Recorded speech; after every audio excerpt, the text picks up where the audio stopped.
নমস্কার সবাইকে, সবাই কেমন আছেন? আমি তৃষ্ণা আপনাদের জন্য নিয়ে আসছি নতুন একটা রেসিপি। তো চলো দেখাই কি আজকে রান্না করি তোমাদের। আজকে রান্না করব হালকা পাতলা একটু অন্যভাবে।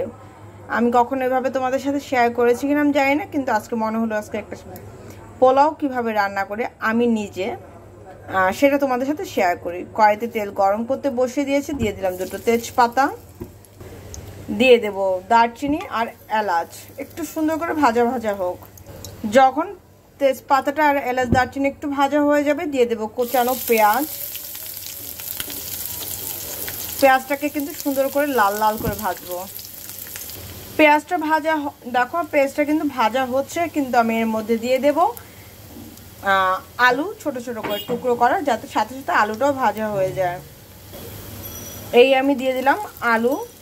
আলুটাকে খুব সুন্দর করে কিন্তু আমি ছোট ছোট করে টুকরো করেছি, সেদ্ধ করে নেওয়া।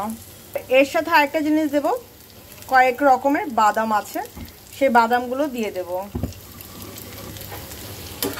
এবার এটাকে সুন্দর করে আগে একটু ভেজে নেব।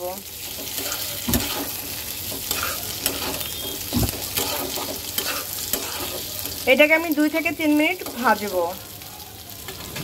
দেখো পোলাওটা রান্না করার জন্য আমি এখানে গুঁড়া দুধ আর চিনি নিয়ে নিয়েছি। এটাকে আমি এখন ভিজিয়ে রাখবো। তোমাদের কাছে যদি লিকুইড দুধ থাকে তাহলে কিন্তু তোমরা লিকুইড দুধই ব্যবহার করবে। আমার কাছে লিকুইড দুধটা নেই, এই জন্য আমি গুঁড়া পাউডার দিয়েছি। ঠিক আছে, এর মধ্যে সামান্য একটু লবণ দিলাম। আমি কিন্তু লবণটা আবার দেব যখন আমি চাল দেব। দেখো আলুটা আর বাদামগুলো কিন্তু খুব সুন্দর মতন ফ্রাই হয়ে গেছে। এখন আমি দিয়ে দেব পোলাওর চালটা। পোলাওর চালটা আমি ধুয়ে ঝরা দিয়ে রেখেছিলাম, এখন এটাকে দিয়ে দেব। তো এই আমি এখন দিয়ে দিলাম চালটাকে। চালটা দেওয়ার পর দিয়ে দেব স্বাদ অনুযায়ী লবণ, দিয়ে দেব আদা বাটা, দিয়ে দেব রসুন বাটা। আমার কাছে ভালো লাগে এই জন্য আমি একটু কাঁচামরিচ দিলাম। তোমরা যদি না চাও নাও দিতে পারো, কোনো সমস্যা নেই। এইবার এটাকে খুব সুন্দর করে ভাজতে হবে। ঠিক আছে, কম জালে সুন্দর করে ভাজতে হবে। এর মধ্যে কিন্তু তোমরা আরও অনেক কিছু দিতে পারো, গাজর দিতে পারো, ফুলকপি দিতে পারো, অনেক কিছুই দেওয়া যায়। আমার কাছে নেই আপাতত, এই জন্য আমি দেই নাই। ঠিক আছে, একদিন তোমাদের সবজি পোলাও রান্না করে দেখাবো। যদি দেখতে চাও তো অবশ্যই আমাকে কিন্তু জানাতে ভুলো না। ঠিক আছে, তো চলো এটাকে আগে সুন্দর করে ভেজে নিই। যখন আমার হাফ চাল ভাজা হয়ে যাবে, আমার ফ্রোজেন করা মটরশুঁটি ছিল, দিয়ে দিলাম মটরশুঁটি। না থাকলে দিবে না, সোজা কথা। এখন এটাকে সুন্দর করে চালের সাথে কষাবো।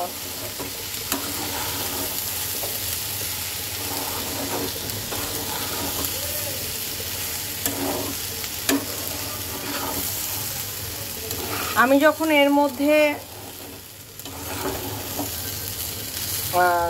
জল দেব, সেটা কিন্তু আমি গরম জল দেব। আমি এটাকে আগে গরম করে নিয়েছি। তো এখন যখন ভাজা হয়ে যাবে চালটা সুন্দর মতন, তখন আমি দিয়ে দেব গরম জল।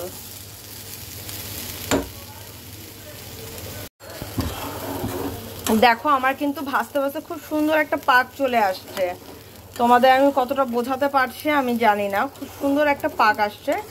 যখন ভাজতে ভাজতে দেখবে এই পাকটা চলে আসছে না, ঠিক তখনই দিয়ে দেবে গরম জল। চলো আমিও দিয়ে দিই। এই আমি দিয়ে দিলাম গরম জল।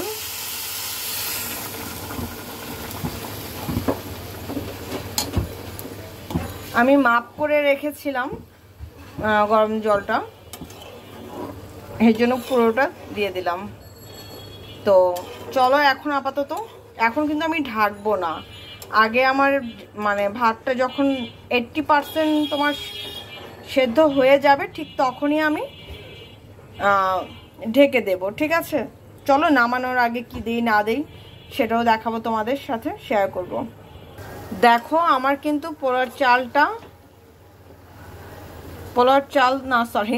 পোলাওটা হয়ে গেছে। আমি এখন দমে দেব। আমার চাল অলরেডি 80% সেদ্ধ হয়ে গেছে। এখন আমি দিয়ে দেব দুধ আর চিনির যে জলটা বানিয়ে রেখেছিলাম, সেই জলটা দিয়ে দিলাম। দিয়ে দেওয়ার পরে আমি এটাকে সুন্দর করে একটু মিক্সড করব। মিক্সড করে জাস্ট দমে রেখে দেব। এই আমি এখন সুন্দর করে মিক্সড করে দিলাম।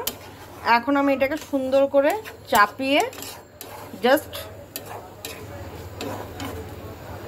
দমে বসাবো, ঠিক আছে? তো চলো আগে দমে বসাই।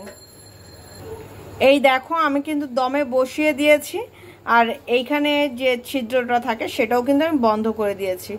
তো আমি এটাকে মিনিমাম 10 থেকে 15 মিনিটের মতন দমে রাখবো, ঠিক আছে? তো চলো দেখি ফাইনাল লুকটা কি হয়। আশা করছি তো ভালো হবে, তোমরা হতাশ হবে না, ঠিক আছে? Trust me. তো এই হচ্ছে আমার ফাইনাল লুক, দেখতে এমনটা হয়েছে। তো এটাকে আর কি সার্ভ করবো বলো, এখন এভাবেই থাকবে দমে। তো সবাই ভালো থেকো, সুস্থ থেকো, আমার জন্য আশীর্বাদ করো, আমি যেন ভালো থেকে সুস্থ থেকে তোমাদের জন্য নিত্য নতুন ভিডিও আনতে পারি। তো আজকের জন্য এতটুকুই, টাটা। পুরো ঝরঝরা হয়েছে, তাই না বলো?